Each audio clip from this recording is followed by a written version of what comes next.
15 अक्टूबर 1931 को तमिलनाडु के धनुरामकोडी में जन्मे डॉ. अब्दुल कलाम का जीवन संघर्ष और उपलब्धियों का जीवंत उदाहरण है। एक साधारण परिवार में जन्म लेने के बावजूद उन्होंने गरीबी से लड़कर शिक्षा प्राप्त की। अपने जीवन के आरंभिक दिनों में कलाम ने पत्रिकाओं के लिए काम किया ताकि अपने परिवार की आर्थिक सहायता कर सकें। यह संघर्ष उन्हें शिक्षा के महत्व को समझाने में मदद करता रहा और उन्होंने अपने लक्ष्य को कभी नहीं छोड़ा। अपने कठिन परिश्रम से कलाम ने भारतीय विज्ञान और प्रौद्योगिकी की दिशा में महत्वपूर्ण योगदान दिया। वे भारत के 11वें राष्ट्रपति बने और भारत रत्न से सम्मानित हुए।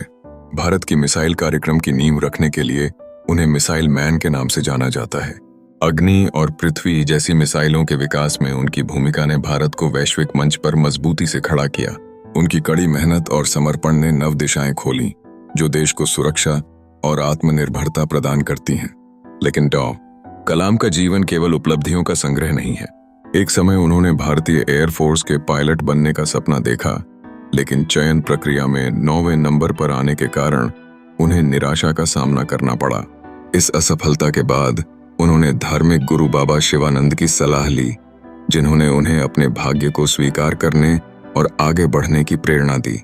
बाबा का संदेश था कि असफलता दरअसल सफलता की ओर एक कदम हो सकती है। इस मानसिकता ने कलाम को और अधिक मजबूत बनाया।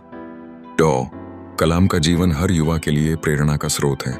उन्होंने न सिर्फ अपने लिए बल्कि अपने देश के लिए निस्वार्थ सेवा कार्य किए।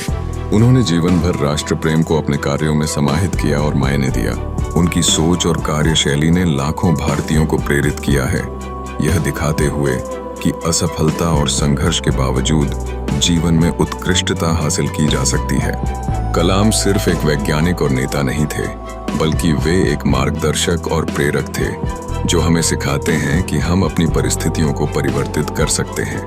उनका संदेश है, कर्म करो, ईश्वर पर विश्वास करो और कभी हार मत मानो। डॉ. कलाम की कहानी हमें सिखाती है कि दृढ़ता और मेहनत से हम किसी भी लक्ष्य को प्राप्त कर सकते हैं। उनकी विरासत आज भी जीवित है और उनकी प्रेरणा हर नए भारतीय के दिल में बसती है। देश की सेवा में दिए गए उनके योगदान के लिए उन्हें हमेशा याद किया जाएगा।